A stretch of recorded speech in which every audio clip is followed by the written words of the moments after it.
Amateur Traveler is in its 20th year now, but can you imagine if I had people on the show who had never been to the destination, but had just read about it or seen a movie about it? That wouldn't make any sense at all, and you wouldn't listen. We all know how important it is to receive advice from people who know a destination to get the most authentic local experience. And a great option for experiencing this is Explore Worldwide and their authentic small group adventures, led by local tour leaders, perfect for solo travelers who want to meet like minded people with a desire for adventure. I'm often an independent traveler, but two of my last three trips were with small group tours because they organize everything and it's a lot easier. If you want to recreate the tour I did to Malta, they have a Malta and Gozo Discovery Tour. I'm intrigued by one of their tours called A Taste of Sicily. The company again is Explore Worldwide, and visit exploreworldwide.com to learn more.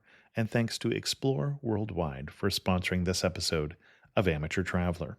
The nights are long, the days are short, and the weather is chilly to downright cold, depending on where you are. It's a good time to slip into a Quince iconic Mongolian cashmere sweaters, which start at only $50.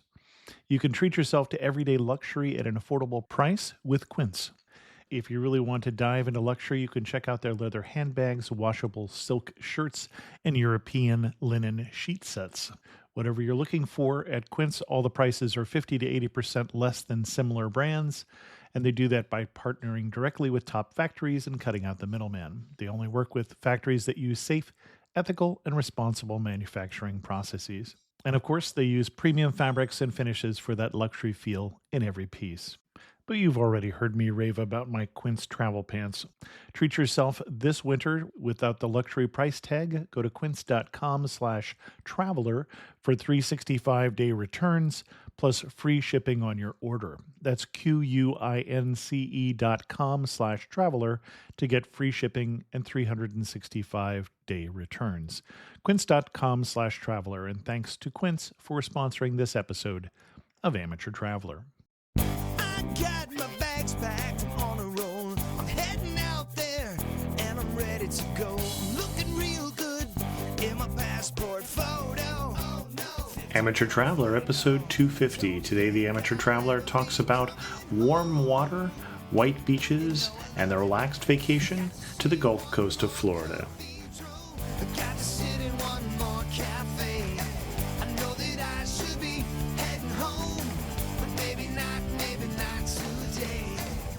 Welcome to the Amateur Traveler. I'm your host, Chris Christensen, and this is episode 250. It's a fairly major milestone for the Amateur Traveler, and I'd like to thank all of you who have been along for the ride. There's not a lot of travel news this week. Probably the biggest travel news story is that Southwest Airline has announced a merger plans for AirTrans, and you can hear much more about that on This Week in Travel, where we go into that news story in more detail. But again, happy 250.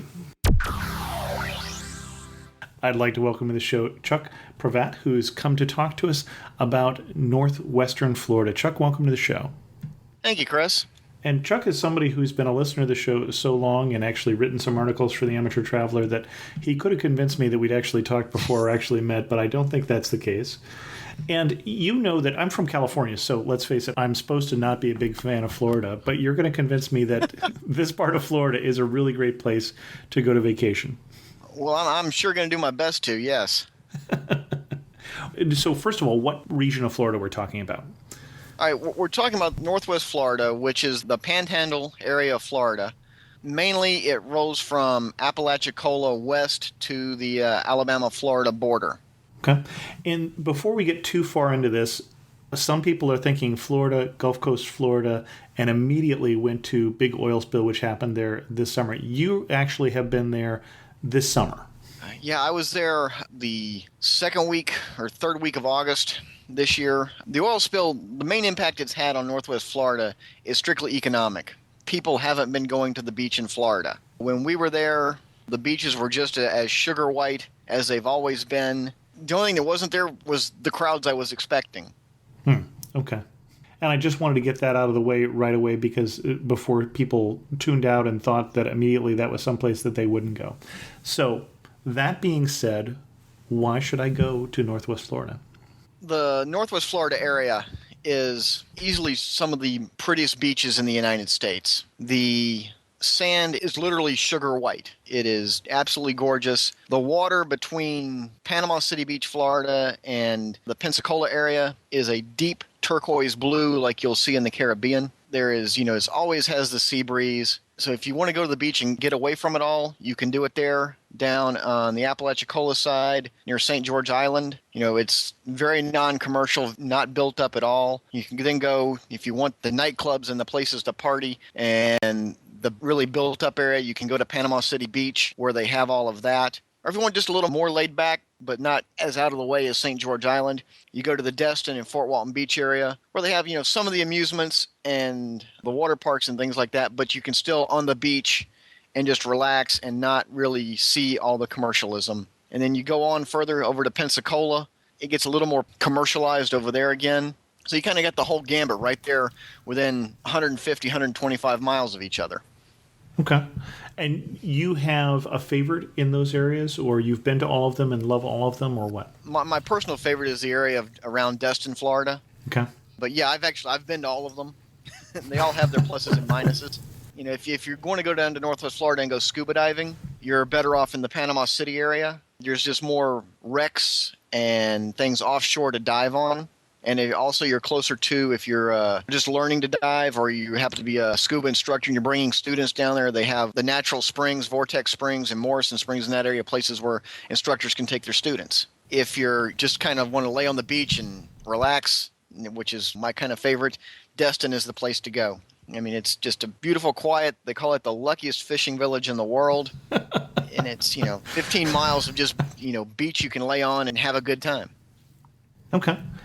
And are there things that we're doing, this is going to be a very short show if we're just talking about laying on the beach, are there other things that we're going to do down there besides lay on the beach, or when we have fried ourselves to a good crisp? No, there's all sorts of things you can do there. When we go to the beach, we tend to get out and go to the beach in the morning. We'll stay out on the beach 2, 3, 4 hours, come and then we go to lunch, and then we'll do something that afternoon, be it go to one of the water parks or to an area down there that's called the Track. Or, my wife and daughter's favorite, we go shopping. So, yeah, there's all manner of things to do down there. There's museums that you can go to. On the Pensacola end, you can get to the Naval Aviation Museum at Naval Station Pensacola. Mm-hmm. In Panama City, there's the Panama City Marine Institute and another museum down there called the Museum of Man in the Sea, which really does the history of commercial diving and scuba diving. And then there's actually even just outside of Fort Walton Beach, the Air Force has a museum. So you can kind of run the whole gambit down there. Okay. How long do you go for a week? What is a good itinerary, and what time of year do you go, or do you recommend? Probably the best times of the year to go are early in June, just because that's where you're still kind of in the shoulder season, but all the attractions are opening up and running, or late August into September. Those are my favorite times of the year to go. Of course, all summer it's great. The water tends to be at its warmest August into September. Early in June, it's still maybe a little chilly for some folks in the ocean. And when you say chilly, now remember I live in central coast of California, which, although I love it, our water temperature is about 50 degrees pretty much year round. So what's your definition of chilly? Well, that would do it right there. I think the coldest I've ever seen in June was probably in the mid to low 60s. Got it. Okay. When I was there a couple of weeks ago, the water temperature in the Gulf was 96 degrees. Oh, my. It was great. So it was, that's why we were all braced for this hurricane season. But so far, we've all been lucky. Huh. Interesting. Now, you mentioned water parks. Big fan of water parks. There are a number of them up and down the stretch. I think the best one that I've been to is a place just on the outskirts in between Destin and Fort Walton Beach called Big Kahuna's. It's got a large wave pool. I want to say 2 or 3 of the lazy river attractions that you can just float around in. They even have the big slides that are, 50 or 60 feet tall where you'll pick up 40 or 50 miles an hour coming down into the landing to the slides for the toddlers. Okay. Any other attractions we should make sure we see when down there? Another attraction here is the place called the Gulfarium, or Aquarium, but with the word Gulf on the front of it. I mispronounce it every time. It's kind of a miniature version of SeaWorld where they do the marine mammal shows with Mhm. dolphins and things like that. That's a pretty good time. You can go see. Okay. Now, when we think of this area, we started it and we introduced it and we said it was Florida. Now, we've done a show recently on Miami, for instance, and Miami also says it's in Florida. But these are two Yeah, it different does. states that just happen to have the same name. Isn't that really true?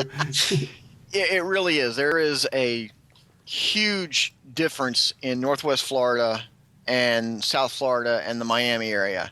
I think Northwest Florida is much more laid back. It's not the I can't, every time I've been to Miami, I've thought of it as as the giant party atmosphere that's in Southern Florida. Okay, sure. In that show, we talked about nightlife, we talked about fashion, we talked about fancy restaurants and such. I think they're different demographically. I think they're different politically. They're even in a different time zone. So Yes, they are actually. In Northwest Florida, along that stretch, there are all of the really good seafood restaurants and everything you would expect to have in Florida. Mhm. And there are, especially in Panama City Beach, in Panama City, there are the nightclubs and some of the nightlife down there because that tends to be a big spring break destination. Okay. But the central part of that stretch from Panama City over to Pensacola is really a family-type destination.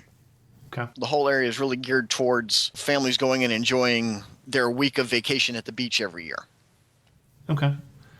And I'm assuming that in that area we're going to find more, restaurants that have been there for generations, or just a different type of, even, I don't know how I was planning on finishing that sentence. You're right. I've been eating at the same one restaurant in particular down there, the Back Porch. I've probably had a meal there at least once a year for 20 years.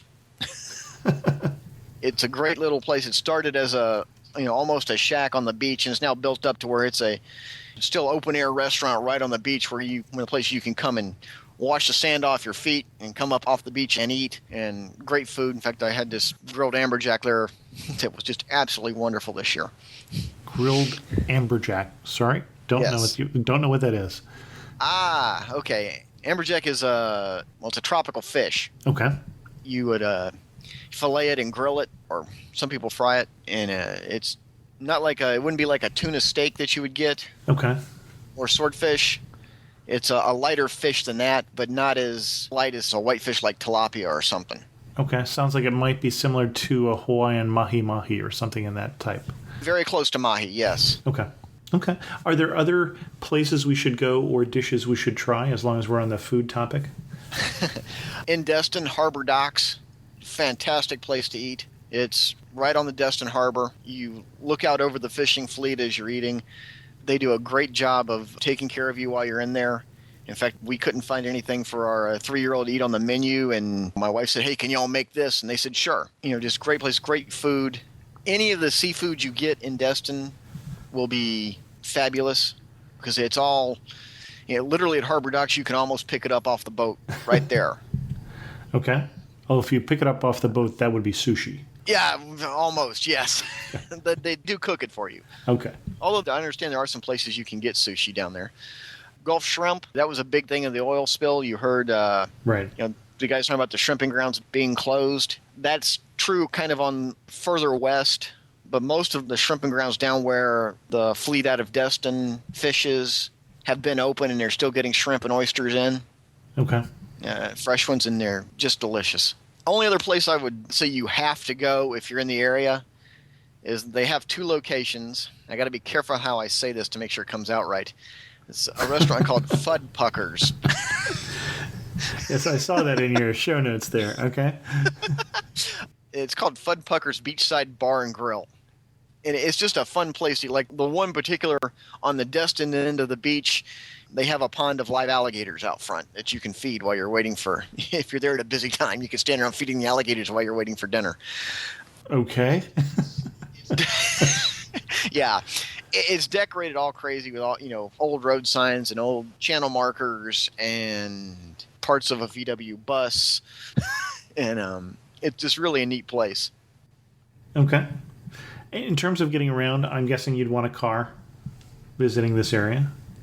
Yeah, you'd really want a car, not only to get around there, but probably to get there if you're coming from a long way from wherever you're going to fly to. Destin in that area, is not the easiest place to fly to.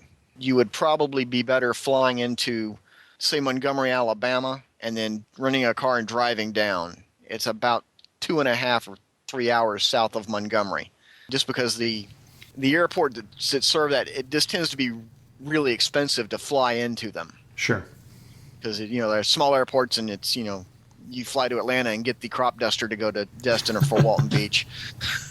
Thinking of side trips, are there places that we should see on the way to Destin or on the way to the Gulf Coast, maybe off the coast somewhat, as long as we're in that area? While you're driving from Montgomery, Alabama, don't forget to stop at... Well, if you pick the right time of year, and I have to look it up to tell you exactly what the right time of year is, but as you're coming down, one of the little towns you'll pass through is a place called Opp, Alabama. Okay. And you can go to the Opp Rattlesnake Rodeo. Okay. Yeah, there's that. Or if you're coming from wait. We can't go that fast past this. I have this mental image of people trying to sit on rattlesnakes, or how do you help me? What is a rattlesnake rodeo? Opp Rattlesnake Rodeo. How do you describe it? I guess every little town has its little festivals that they do. Well, Opp picked rattlesnakes. And there's not really people out, riding rattlesnakes or anything, but they do have a big rattlesnake, I guess for lack of a better term, roundup. Okay. Yeah, they pick up a section of forest and they go out and clear it of rattlesnakes. Now, is that something they send you and your kids out to do, or is that something? No. It's also really kind of like the county fair, also at the same time. And there they show you, the milking the venom out of the rattlesnakes to help make the anti-venom. It's really designed to kind of take the fear out of rattlesnakes from people. Good luck with that. Yeah, it's not my cup of tea, but the only way I like a rattlesnake is deep fried. And then you started to mention someplace else before I stopped you to talk about the rattlesnake roundup. Yeah, the other places, if you're coming down from the Atlanta side down there, you go through Dothan, Alabama, which is home to the National Peanut Festival. Okay. And that's a good time. That really is. That's kind of the state fair in the area, but if you can do it with peanuts, you can get it there. Okay. Everything from peanut butter to peanut brittle to boiled peanuts to anything else. Okay. Now, you've surprised me once with the rattlesnake roundup. When I get to the coast, when I'm on the Gulf Coast there in northwestern Florida, what's going to surprise me? I think what surprises most people that have not been down there before is the sand. You mentioned that. Mm-hmm. People up here where I'm currently living in New England, they think of the sand as just what they see here. You can show them pictures of it, but it still doesn't quite translate to actually just how white the sand is there. Okay. That, and if you're not used to it and you go in August, the 96-degree water temperature. Sure, yeah. That will definitely surprise you. Okay. Best day you've had in northwestern Florida? What's a perfect day there? Perfect day in northwest Florida. That one probably have come down at St. George Island, actually. Okay. Got up early one morning and was just able to sit out on the front porch of the beach house just after sunrise. It was all quiet, watching the waves just kind of gently roll up on the beach. Not really just have to do anything that day. Okay. Okay. And you talked about beach house. How do you find a place to stay there? What do you recommend? Couple of ways. The Destin Convention and Visitors Bureau on their website has links to a number of real estate agents, realty firms that manage a number of the beach houses and condominiums and things like that. In particular, I've used one quite a bit called Abbott Realty. Okay. They do a pretty good job, manage a number of the properties, Panama City, Destin, Fort Walton Beach. There's that way. Then the other way is if you just kind of the easiest way is Google. Okay. And actually, the way I found the place we stayed last time is I actually used Google Earth. My wife had some specific swimming pool requirements she wanted. And I just kind of went up and down the beach and zooming in on the properties until I found what she was looking for. Now, that's a different approach than I've heard. It worked out really well, actually. Now, I'd like you to think of a scene, somewhere you've been in that area, where you saw something and just had to laugh and say, only in Northwest Florida? I think I'm going to have to go way back in history to probably a spring break trip to Panama City. Okay. And it was one of these places where only Northwest Florida or Panama City at that point in time could you just, in the space of 2 miles, see, 10,000 people all trying to get their cars out on the road at one time. Okay. I say that because there's in Panama City, especially in Panama City Beach, during spring break, it's a big deal. The kids get out and there's about a 5-mile strip of road on the beach road that they just, when the sun goes down, all of them that are too young to go to any of the nightlife, they drive up and down the beach. Okay. Probably another thing in that I would have to say is, something you would only see in that area would be down on the other end of the beach, down near Pensacola, a place called Gulf Breeze, Florida, which is one of the places you can drive and all the locals will show you the UFOs. Okay. That one slipped my mind until just then. Yeah. And you thought that the color of the sand would surprise me. I've been down there for it, been there, they've pointed it out, and I've got my own theories about what they are, but Okay. Yeah, they call it the Gulf Breeze sightings. Personally, I think it's jets from the Naval Air Station in Afterburner they're seeing. Huh. But it's, you can go down to Gulf Breeze and they'll take you to show you the UFOs. And speaking of UFOs, what's one warning you would give about going there? If you're very susceptible to alien abduction, it sounds like a place to avoid. So, I'd probably say there'd be 2 warnings I would have to give about going down there. If the lifeguards have got their purple flags up for what they call marine pest warnings, okay, pay attention. It tends to be jellyfish, especially later in the season. If we've had a stormy summer in the Gulf of Mexico, got it. then the jellyfish tend to be into the beach more. And is this an annoyance, or like, I think of some beaches in Australia where it's life-threatening? No, it's really an annoyance. Okay. Yeah, both my kids have been stung by jellyfish off of Puerto Rico, and it wasn't pleasant, but they are still with us. Right. Yeah, it's never stopped me from getting in the water, but you just have to pay attention because the water's clear enough you can see them. Okay. So you just have to know to pay attention. And the other warning I would say, especially if you're going August or September, you just need to pay attention to the weather ahead. Sure. Because they do get the odd tropical weather system making landfall there. Right, sure. As we go to wind this down, do you have anything else we should know before we go to Northwest Florida? You go to Northwest Florida to relax. It's not someplace you're going to go for the nightlife, or it's a place to go and relax. It's not there are things to go and do there, but there's not the architecture of Miami to go look at, or the the museums that you would see in a big city. It's literally a place to go and get away from it all. Okay. And just relax. Let me add one other thing. Absolutely. Guys, if you can get to Northwest Florida and you want to go someplace relax, go down there and spend some money, because that will help them out greatly. Okay. As they recover from the oil spill. Absolutely. 2 last questions here, and I think you probably know what they are. You really know you're in Northwest Florida when what? You really know you're in Northwest Florida when you're sitting on a sugar white beach, the tide is coming in, and you just get bathed in this beautiful, warm water. Okay. And if you had to describe the area in 3 words, what 3 words would you use? Sugar white. Okay. Relaxing. Okay. And family fun, which is probably more than 3 words, but we can we'll give you the hyphenate. hyphens. Chuck, thanks so much for coming on the Amateur Traveler, and it's nice to finally put a voice with the email address. Chris, thanks for having me.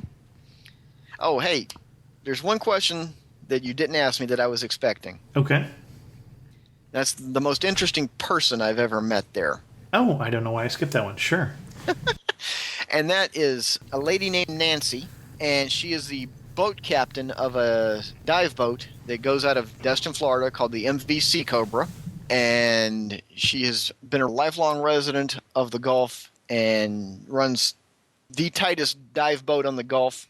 and she can sit there and just talk to you for days about the history and also take you some pretty good places to bring up some lobster. Great. Well, thanks so much for coming on the show, Chuck. Thanks, Chris.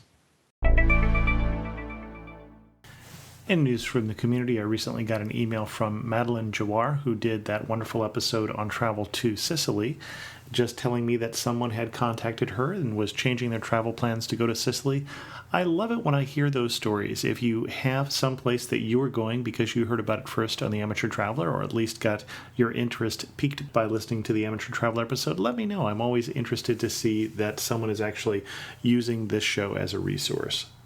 I recently heard from Vance, who sent me a nice letter about some of the travel that he had done, learning to love travel as I did when he was still a child. And the entire letter was too long to read, but I did want to say one of the interesting things there was Vance has just recently discovered the show and just listened to the Mongolia episode. The episode mentioned the Golden Eagle trainers, and he attached a picture of him with 2 trained Golden Eagles from his trip to Mongolia. So for those of you who have the iTunes enhanced version with pictures, you will see a picture of Vance. With that, we're going to end this episode because after 2.5 weeks in Boston, I need to pack so that I can head home to California tomorrow.